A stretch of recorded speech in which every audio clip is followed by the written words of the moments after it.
Video নিয়ে তো আজকে কি হবে মা? আজকে হবে মুড়ি কণ্ঠ তো এটা একটা বলে বলো। চাল আছে, আলু আছে, মাছের মাথা দিয়ে আলু দিয়ে আলুটা সারিয়ে মুড়ি বানাবো।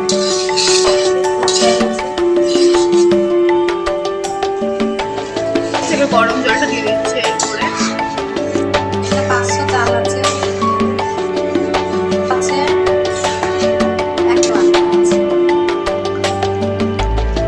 তো গাইস এটা অনেক একটু সিদ্ধ হবে। গাইস তো আমরা এই মাছের মাথাগুলো দিয়ে দেবো।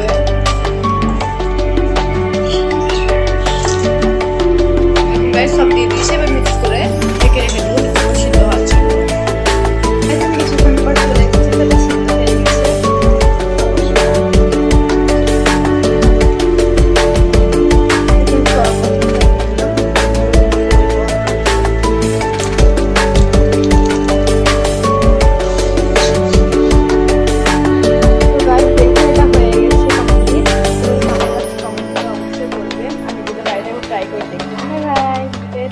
ভালো লাইক করবেন, চ্যানেলটি সাবস্ক্রাইব করবেন। বাই।